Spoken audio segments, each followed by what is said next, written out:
असुरों के गुरु शुक्राचार्य की पुत्री देवयानी के प्रेम प्रसंग और विवाह की ये कहानी बहुत ही रोचक है। देव गुरु बृहस्पति के पुत्र कच को असुरों ने बार बार मौत के घाट उतार दिया, लेकिन बेटी के प्रेम हट के कारण दैत्य गुरु शुक्राचार्य को उसे जीवित करना पड़ता। लेकिन बाद में कुछ ऐसा घटित हुआ जिससे कि देवयानी को प्रेम विरह में वन वन भटकना पड़ा। उसके साथ क्या क्या हुआ, जानने के लिए पौराणिक कहानी को अंत तक पूरी जरूर सुने।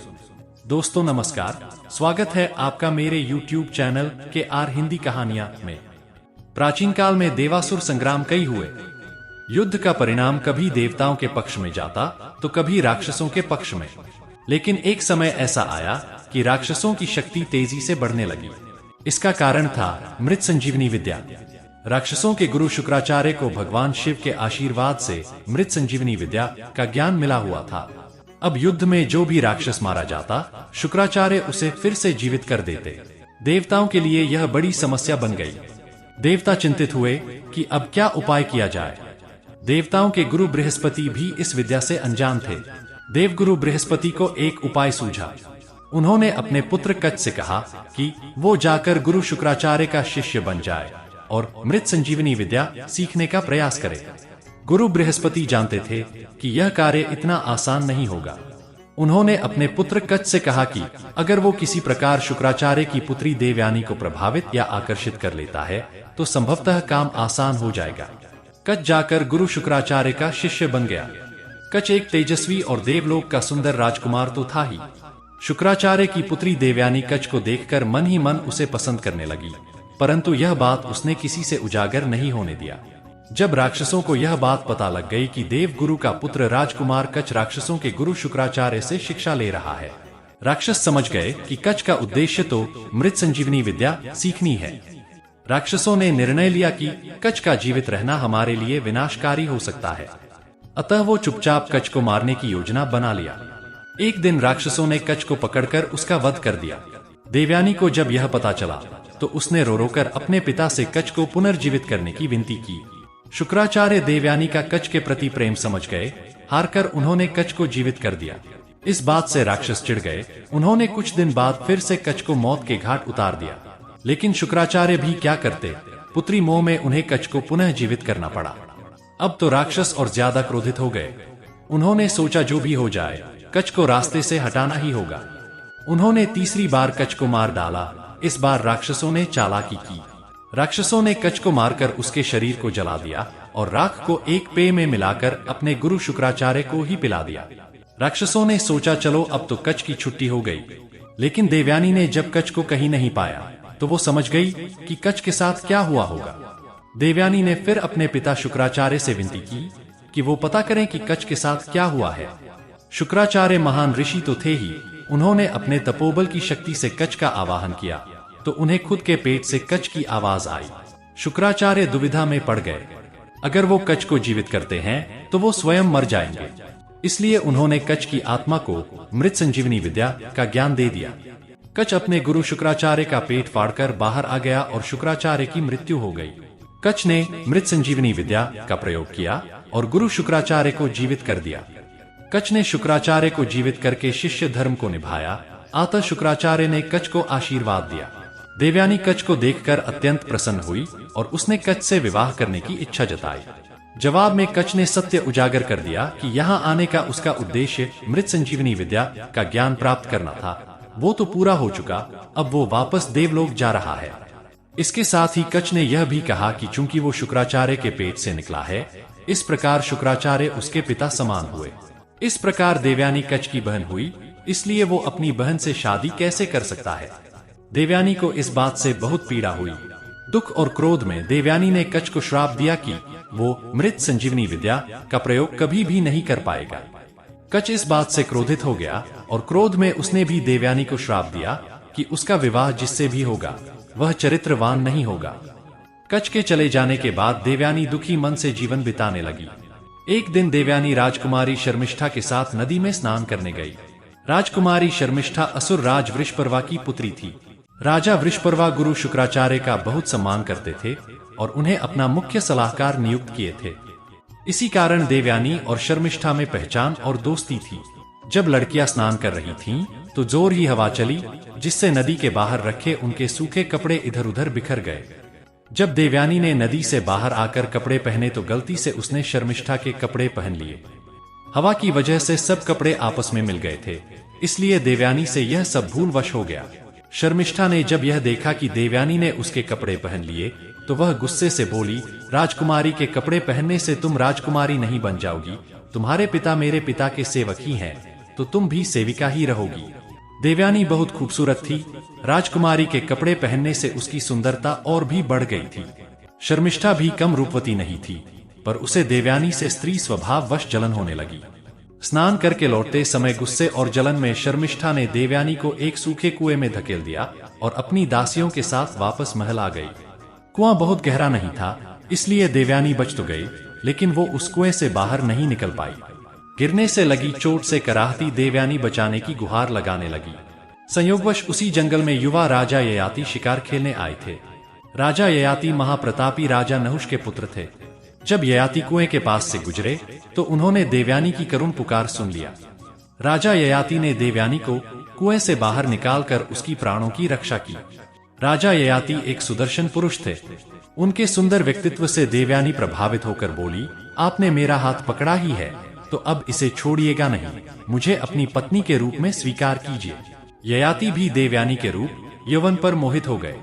जब उन्हें पता चला कि देवयानी गुरु शुक्राचार्य की पुत्री है तो वो बड़े असमंजस में पड़ गए।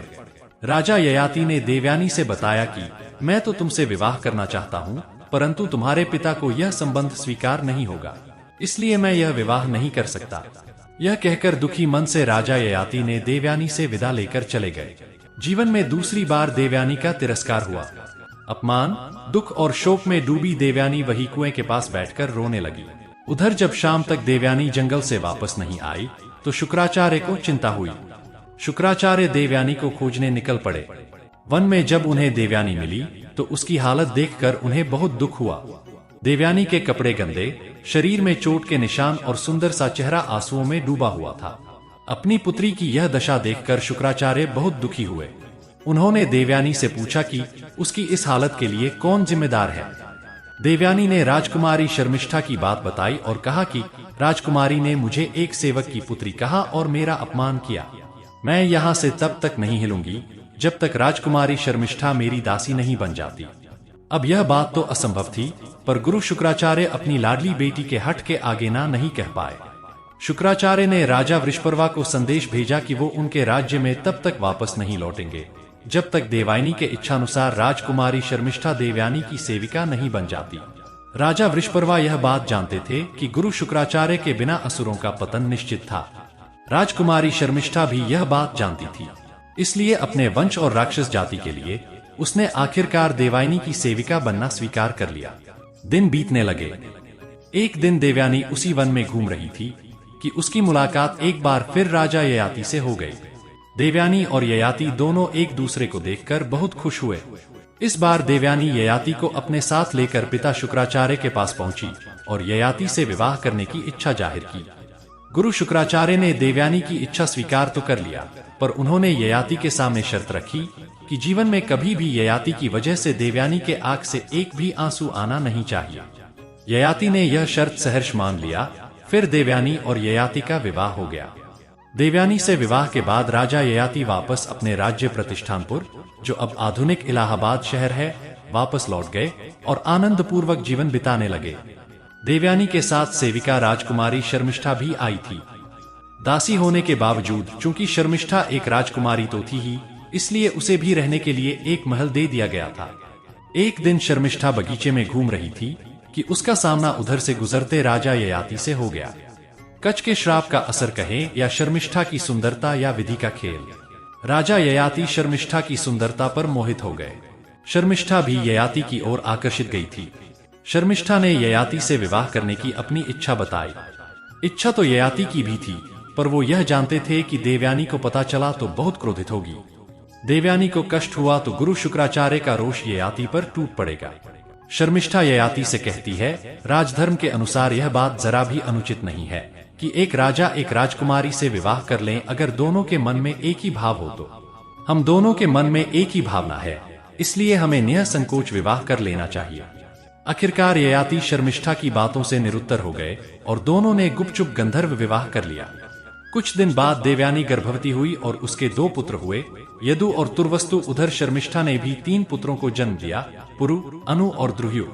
देवयानी को जब पता चला कि शर्मिष्ठा के पुत्रों के पिता ययाति हैं, तो उसने यह बात शुक्राचार्य से बता दिया। क्रोधित शुक्राचार्य ने राजा ययाति को श्राप दे दिया कि वो तुरंत ही एक वृद्ध पुरुष बन जाए। देवयानी ने जब देखा कि उसका युवा सुंदर पति अब एक कुरूप बूढ़ा व्यक्ति हो गया है, तो उसे कष्ट हुआ। देवयानी ने पिता शुक्राचार्य से विनती की कि वो अपना श्राप वापस ले ले। शुक्राचार्य बोले, मेरा श्राप तो वापस नहीं हो सकता। हाँ, अगर ययाति का कोई पुत्र अपनी इच्छा से अपना यौवन ययाति को दे दे तो ययाति फिर से युवा हो जाएगा। भोग में डूबे ययाति का मन यौवन के आनंद से भरा नहीं था। वो बड़े आत्मविश्वास से अपने बड़े पुत्र यदु के पास गया और यौवन देने की बात कही। यदु ने ययाति को मना कर दिया। इसी प्रकार तुर्वस्तु, अनु और द्रुह्यु ने भी ययाति के आग्रह को ठुकरा दिया। अंत में ययाति ने अपने सबसे छोटे पुत्र पुरु से याचना की। पुरु ने सहर्ष अपने पिता की बात मान ली और अपना यौवन दे दिया। उसी पल ययाति फिर से युवा बन गए और पुरु एक वृद्ध व्यक्ति बन गया। ययाति ने आनंद पूर्वक 100 साल तक यौवन का उपभोग किया। 100 वर्ष पूरे होने के बाद भी ययाति ने जब अपने को असंतुष्ट पाया तो वह सोच में पड़ गया। उसे समझ आया कि इच्छाओं का कोई अंत नहीं है, लाख मन की कर लो मगर फिर कोई नई इच्छा पैदा हो जाती है। ऐसे कामनाओं के पीछे भागना व्यर्थ है। तब ययाति अपने पुत्र पुरु के पास वापस जाकर उसे उसका यौवन वापस करने की सोची। जब पुरु को अपने पिता ययाति की इच्छा पता चली तो उसने कहा, अपने पिता के आज्ञा का पालन तो मेरा कर्तव्य था। आप अगर चाहें तो कुछ समय और आनंद भोग करें, मुझे कोई कष्ट नहीं है। ययाति ने जब यह बात सुनी तो उन्हें बहुत ग्लानि हुई। ययाति पुरु की उदारता से बहुत प्रभावित हुए और सबसे छोटा होने के बावजूद उन्होंने पुरु को अपना उत्तराधिकारी घोषित कर दिया। ययाति ने पुरु को उसका यौवन वापस लौटा दिया और फिर से बूढ़े का रूप लेकर दोनों पत्नियां देवयानी और शर्मिष्ठा के साथ राज्य छोड़कर वन में चले गए। आगे चलकर राजा ययाति के 5 पुत्रों ने 5 महान वंश का निर्माण किया। तो दोस्तों, कैसी लगी यह कहानी कमेंट करके जरूर बताएं। यदि आप इस चैनल पर नए हैं तो चैनल को सब्सक्राइब जरूर करें। फिर मिलते हैं एक नई कहानी के साथ। धन्यवाद।